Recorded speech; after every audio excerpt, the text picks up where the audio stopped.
All right. Well, my name is Mariam Saleh, and I'm electronics and communication system engineer. And at the moment, I'm visually impaired. Also, I am officially senior as per this year. So I'm already 65 years old. And I'll take you flashback 65 years ago when I was born from a middle class family in Alexandria, Egypt. My dad was professor in electronics engineering, and my mom was fashion designer. She never worked, she was a housewife. But luckily, I got the talent of both of them. And my dad, beside engineering, he was a musician and also painter, and he was really drawing beautiful, beautiful pictures, especially for the churches. I loved my dad, and since I was young, I wanted to become like my dad. I want to become an electronics engineer as my dad. And at that moment, my mom didn't like what I'm saying. And she said, no, you have to be a doctor. Plus, you're a girl. Girls are not good in engineering. You doctor are much better. So I grew up with the determination. I wanted to become an engineer like my dad. And I don't care what people say about engineering for girls and for women. Especially, I was born in a third world country. Girls are different than boys at the time.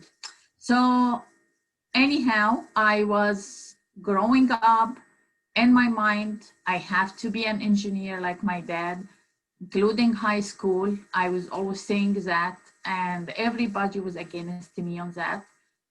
And everybody doesn't like a girl to go for engineering. So I really didn't care. I had the determination. I had my goal to be an engineer like my dad. And I went to engineering school and I graduated as electronics and communication system engineer. Of course, I met a lot of trouble to find a job there. I spent like 4 months trying to find a job. And every time I go for an interview or something, they say, we can't hire you. You're a girl. You can't be staying with construction people or at a site or wherever. You can't do that. We can't hire you. And it was really frustrating for a bit until I got a good job. And at that time, it was training institute, belongs to the ICAO in Montreal, and it was to teach electronics and avionics, and also to maintain a radar simulator, which is a very good job for me. It's hands-on to fix the simulator if any, and to run it. So anyhow, with this, I was very glad, and I became chief engineer in 2 years after I was hired. And I went after that to England for a fellowship, 4 months to radar and marine simulator and Redifone company in Crawley, Sussex. And it was beautiful trip. And I went there, but unfortunately, as I went there, everybody there was not one lady engineer in the whole company. And they looked at me as if I am like, what is this lady doing here? She should be a secretary. That is in England, 1980, and it was very frustrating as well. So the people there in the company, they were coming to, all these gentlemen coming to see who this lady is gonna maintain a whole radar simulator maintained by a very big, like room full of racks and equipment and a lot of work. So anyhow, I was there for 4 months. I had 5 other gentlemen with me in the course, and everyone was from different places in the world. And luckily, I was so happy and grateful to God that I was first in the written exam at the end and first in the practical exam. So the dean actually came and he shook hand me and he said, I couldn't believe it. You made it and you're very good. I'm glad that I met an excellent engineer. And that was very satisfying for me. I loved it. With all the challenges before and people were looking at me, it is doing, and now I proved to them that a lady can be an engineer. I mean, anybody can be anything they want to be if they have the determination and if it is actually feasible as well. Determination and good work, it's very important to do what you have to do. Anyhow, I went back to Egypt and I didn't want to stay in Egypt after that. And I came to Canada. I emigrated 1981, 1982. It was a recession here. And as I said, I stayed 4 months in Egypt to find a job. I actually stayed here 3 years to find a job. And it is not because I'm only a lady, it's because also there was that recession of 81, 82. There was no jobs at the time, especially in engineering. So it was very hard time for me and my family here in Canada. And luckily, I found a job after the 3 years as a junior engineer in General Instruments. General Instruments company used to make like some kind of TV converters. And in that time, there was no remote control for the TV. So when you take this machine and you put it, you have the remote control of the converter and you can use it to open, close, do anything you want as per the remote control of the converter to attach to the TV. I'm sure that probably not too many people know that except the and my age. So these things stopped a long time ago. Anyhow, I spent 2 years working for this company and I was so glad working there. And then the company changed all the manufacturing to Taiwan and Mexico. I was laid off as per everybody else. And then I found my job that I just resigned from at 65, which was, I started as component engineer and then I graduated and like I just went on and on and on, advanced there for manager of hardware quality engineering. And that job really, it was very, very stressful, but not because I am a lady only, because I was dealing with all the sites. The company was doing automatic terrain control systems. We are dealing with so many sites. Actually, we had trains in China, Hong Kong, Singapore, Korea, all Europe, and the States, and even here we have the rapid transit from Scarborough, and we have SkyTrain in Vancouver. So for all these trains, I was responsible for the installation and the site equipment and so on. So I had to, any problem happen, it's me. So every morning I had like 20 complaints of an emails and I have to find the solution for them. It was very stressful in the beginning, but at the end of the day, when you resolve their problem, it's very satisfying. And that's what kept me going for a long time. I was working about 12 to 15 hours a day. And I loved my job. I loved traveling with them. I went to all these sites. I visited so many countries, and I was so glad with my job. Suddenly, I had deterioration on my sight, and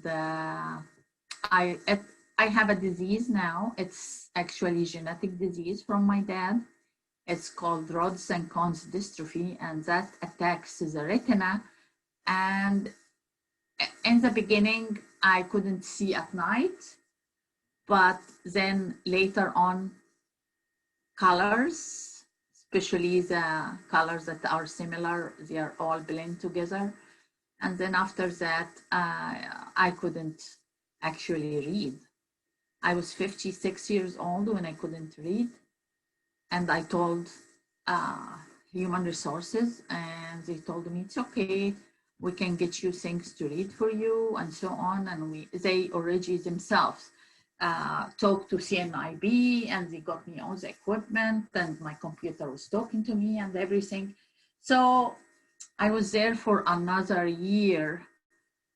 However, I felt unethical keeping myself in a job, especially when I used to have to do something called the first article with the customer, that I sell them the product and we tested and we sign and everything, which really made me sometimes feel unethical. And I really felt that I can't do that. And I remember my boss once said, how did you do it and you get it all done and everybody signed in its place and so on? And I said, I guess there is the saying, say, if you know something, you can do it with your eyes closed. I think now I can do it with my eyes blind.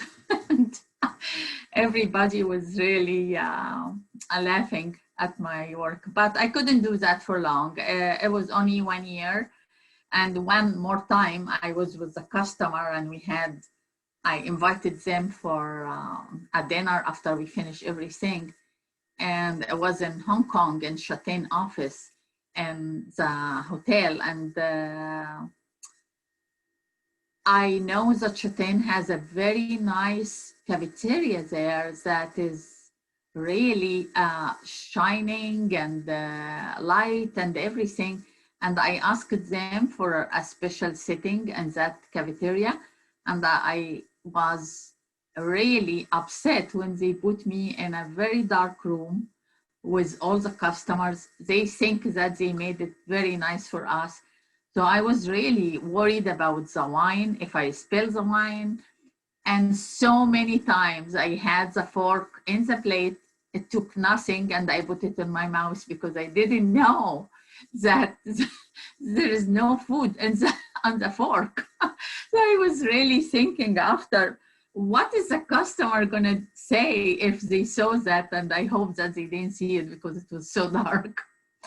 Anyhow, this is a couple of things that made me really think of it, and I didn't want to continue like that. So I went to human resources and I asked them, I said, you know what?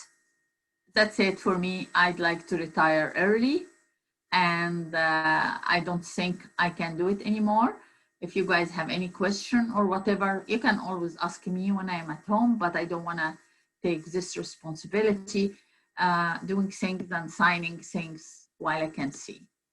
So they said, no, you don't have to really retire. You can go on long-term disability because your disease allowing you to go on long-term disability. So I was on long-term disability from 2012 approximately, beginning of 2012 till now, until I retired as age 65. So anyhow, this is the story of women in engineering. But I want to tell you one thing. When I was working in the company, and it used to be called Alcatel first, and then it's now Thales Defense, so many gentlemen came to me. I was the only lady engineer at the time when I worked. Tell me, why do you steal a man's job? That's not fair for men. And it was very frustrating for me. And I said, I think it's a competitive world. And if I can do the job and I'm good on it, why not? So anyway, now things are different. So many ladies engineer, and luckily it's good. So the engineering road for ladies, it's not rosy, but it is very satisfying because at the end you feel the satisfaction of resolving all your challenging. And I leave you with this for engineering, and I'll go through my visually impaired part, which is as I retire or as I became a long-term disability and I stayed home, in the first week, I figured that I may die because I was kind of workaholic, loved my work and so on. So I didn't know what I'm going to do. And luckily, I got introduced CNIB to visually impaired personnel in Richmond Hill. And I went there, and there was two elderly ladies that lead that group. It was about 50 people or more. And suddenly they asked me to lead the group instead of them. And I said, I just came here. And they said, yes, you're young and you look like you have a leadership, and we like to retire from the group. We are old and so on. We like you to really lead the group from now on. And I was so happy because that gave me a lot of time to spend with the group, to know them, talk on the phone with them one by one, and know them, and they know me now. And I mean, everybody loves everybody, and this group is an amazing group of visually impaired people in York region, and we support each other a lot.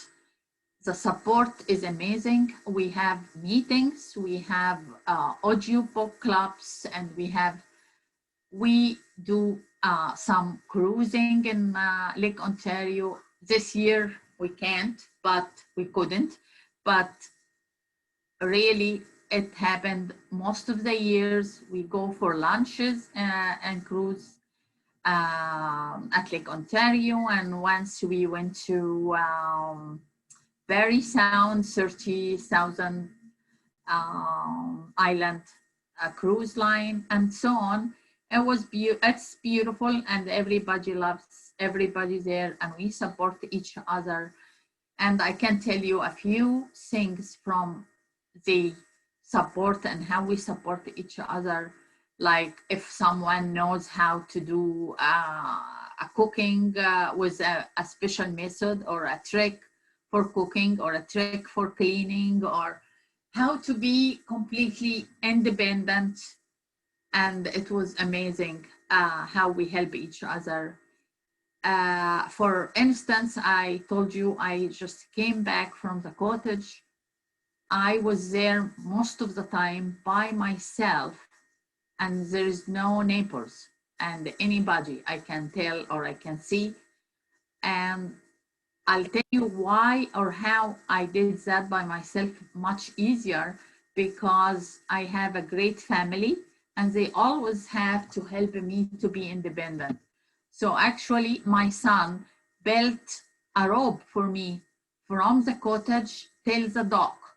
So if I want to go to the dock by myself, I will go with the rope so I can make it to the dock without getting stray amongst the trees and the forest there on the land.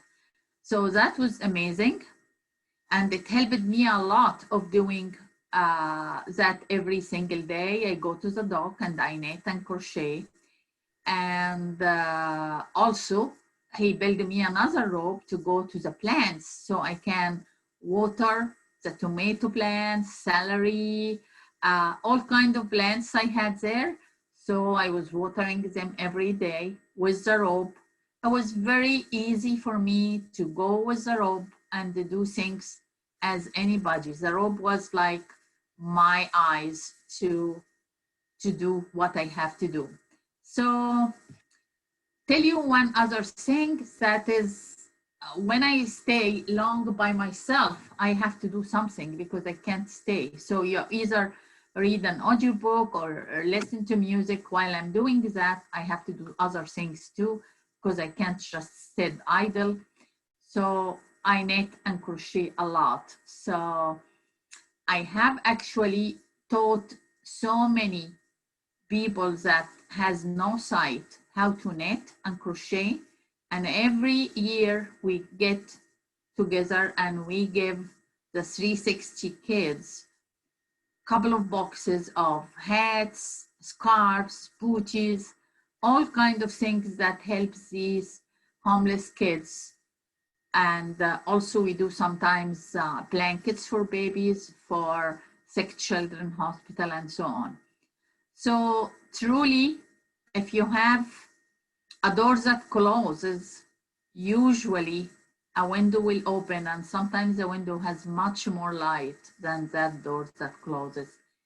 And right now, I feel that I am okay, I am powerful, and I do what I have to do, and nothing stops me, because if there is a will, there is always a way.